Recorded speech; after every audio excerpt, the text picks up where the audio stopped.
To begin this piece, I'm going to start with a squirrel hair brush. And the reason why I picked this particular brush is because they are the softest ones. So you can start off if you have any squirrel hair or imitation squirrel hair brushes, such as the silver black velvet brushes. Those are really good to just lay the water down. So I'm going to use the very tip of the brush to do a fine line and flatten the brush out on my paper as we get to the top, sort of the way that you make leaf pattern. And in this case, we're using that for the feather pattern.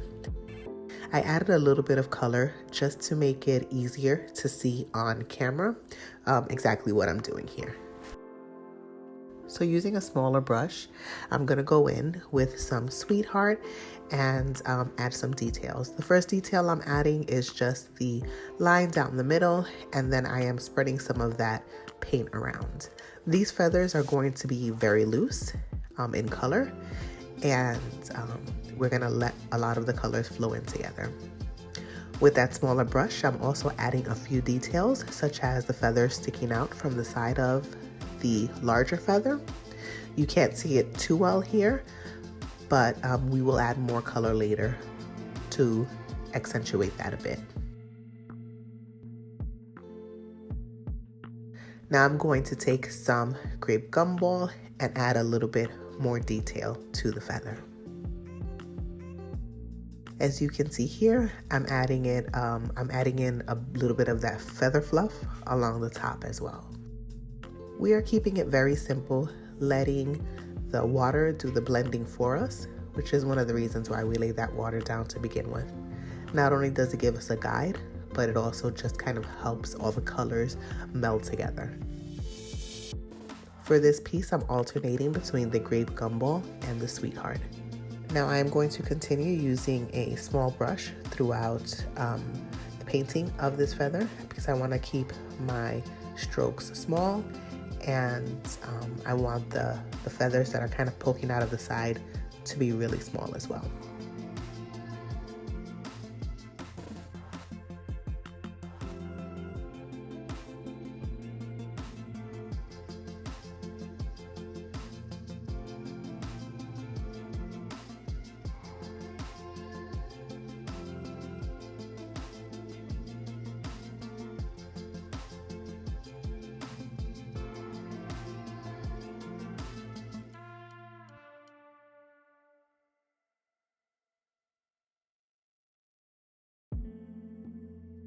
Okay, for the next feather, we are going to define it just a little bit. So again, I used just a touch of pink of Sweetheart on the brush so that you'll be able to see the lines that I'm making on this one. So I'm making one teardrop shape on top and adding in some triangular curved shapes along the side. And remember to always use the tip of your brush to make the fine details.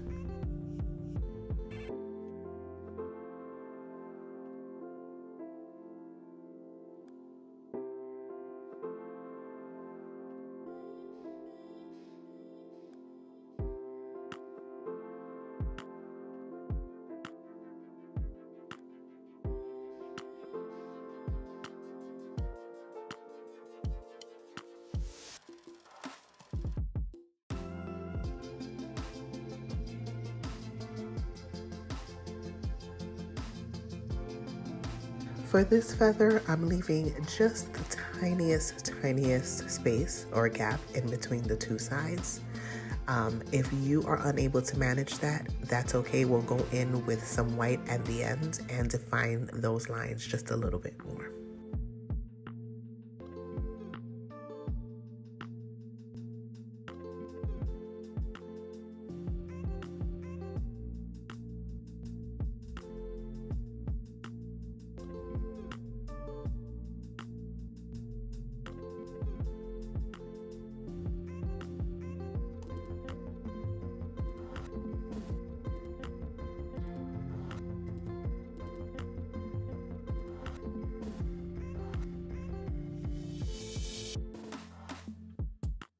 As we reach the bottom, I'm making sure to join both lines and bring it down with the very tip of my brush. And now I'm switching back to a smaller brush, and I'm throwing in some blue raspberry on the top and letting that flow into the pink. And obviously it's going to turn it into a purple. I'm keeping my strokes very soft because, again, I want the water on the paper to blend the colors more than I am manually blending them.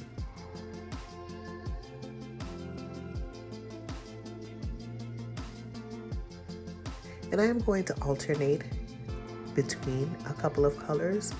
For the majority of the feathers here, I will be using Sweetheart, Grape Gumball, some blue raspberry, and some Tennessee blues. So those are the main colors that I'm going to be using, just to give all of the feathers a cohesive look. You can add patterns as you go along. You can drop paint in it to have it feather out a bit. You can basically do anything with these. In this one, I just wanted to show you a different type of feather that you can create with a different shape. I am going to continue using my small brush to define the edges of the feather.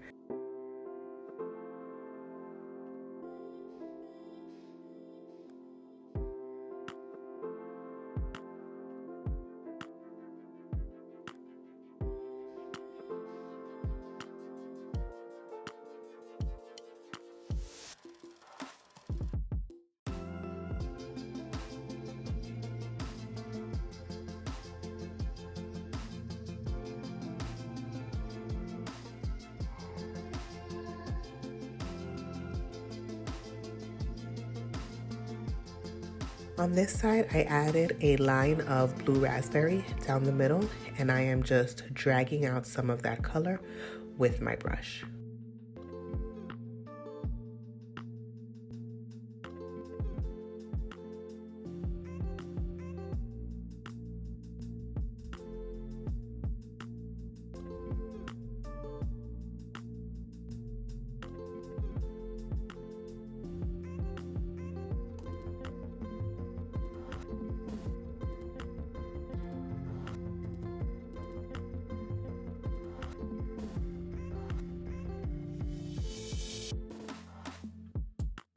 For the third feather, we are going to begin just as we did with all the other feathers, with the very tip of the brush, doing a fine line at the bottom and pressing down on your brush to make the strokes broader.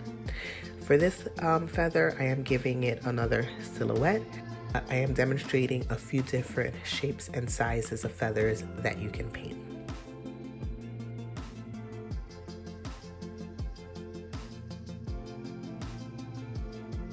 Now I'm going in with some Sweetheart and adding in a couple of details to this feather. I want this feather to open up just a little bit on the right side, so I am allowing a few strokes to come out of our little template, our water template, and give the feather just a little bit of flow and a little bit of movement.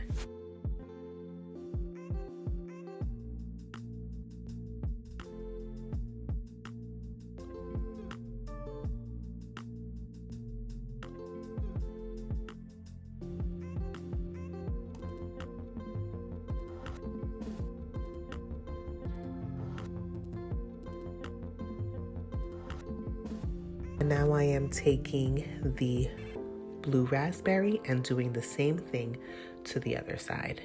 I'm letting a few of the strokes come out of our outline and giving the feather some movement and some fluidity to it.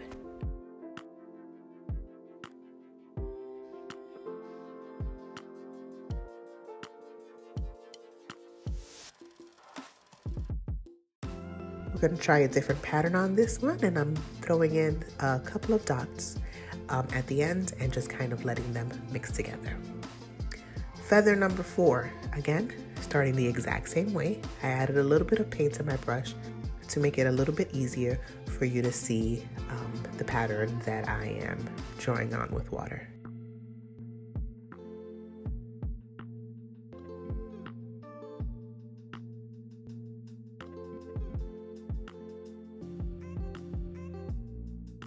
On the fourth feather, I'm adding in some strokes along the bottom and along the top, and again making this feather a little fuller than the others, and a little bit more feathery than the others. I am using Tennessee Blues to start off with.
Now I am going in with some grape gumball and adding in a little bit of detail on the inside.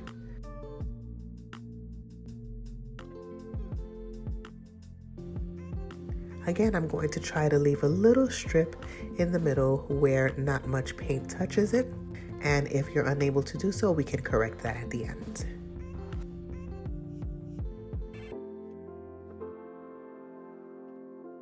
Feather number 5, let's make this a big one. So feather number 5 is going to go across both pages.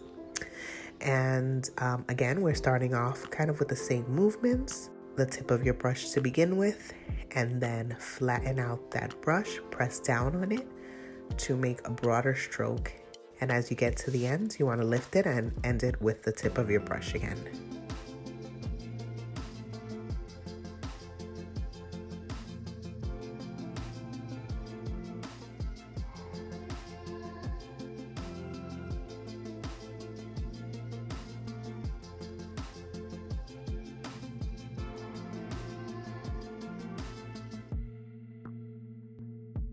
I'm going to add in a bit of Sweetheart to our grape gumball.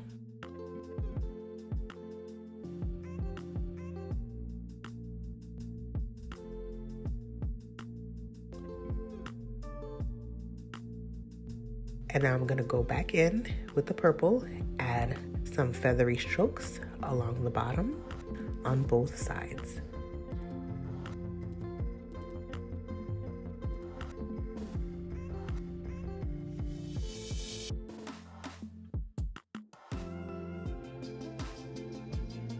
And if you are not liking the shape that you initially come up with a small brush, now is the perfect time to adjust the shapes. You want to think of the initial laying down of water as a template for you to begin with. And then you do a little bit more refining with the smaller brush.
Feather number 6. For this feather, I am showing you another technique that you can use.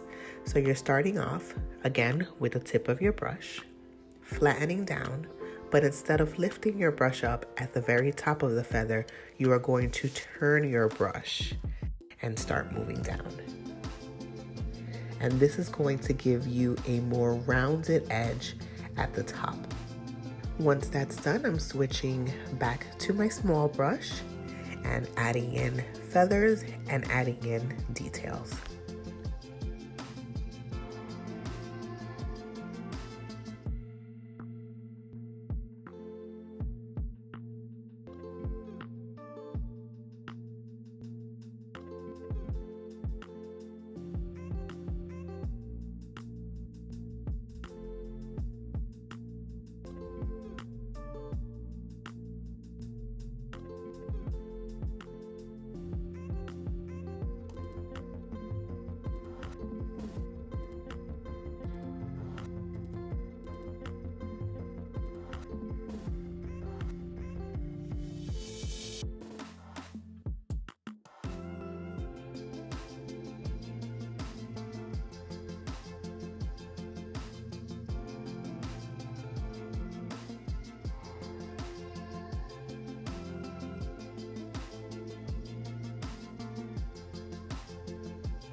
Feather number 7, which is the last feather that we are going to paint on this spread. And once again, we're going in with the same strokes. And as a reminder, I am going in with a little bit of color just so that it's visible on the paper. You don't need to. You can if you want to. It does make it a little bit simpler and a little easier on the eyes. But it's not necessary. You can just go in with plain water. And now I'm taking the smaller brush and adding in some blue strokes and letting that blend into the pink.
Once I am satisfied with this, I am going to add in some splatter. Now I'm not going to let my feathers dry before I do this because If the splatter falls on the feathers, that's okay. That's kind of the look I'm going for.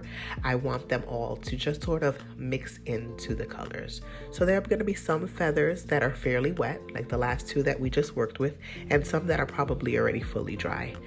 So you're going to see the mixing in just a little bit differently. Once that's done, I did go ahead and fully dry all of the feathers. So I cut that part out because this video is already kind of long.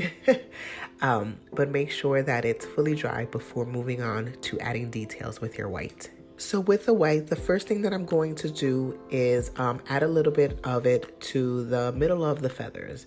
So unfortunately, I wasn't able to preserve the white in most of the feathers. So this is where I go in with my white and add a little bit more.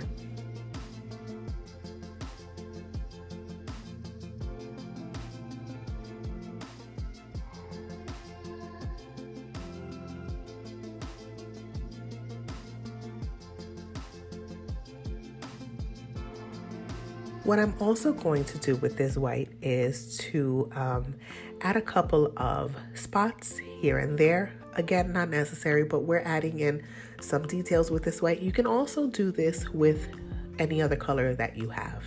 So if you wanted to add in some purple or some pink dots and, get fancy with it, that was the time to do it. I am also adding in a bit of separation to some of the colors to make it look as if the feathers are separating a little bit and feathering out. If you were unable to achieve this when you first started painting it, then again, now is the perfect time to do that.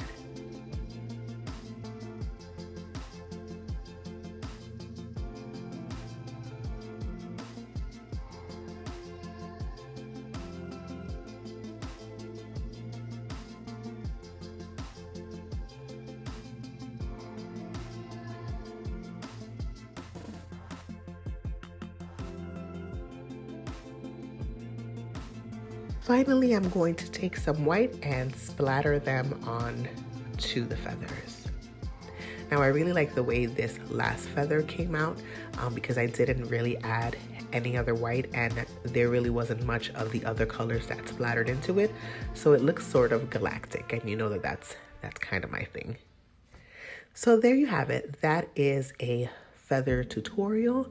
I hope that you enjoyed it.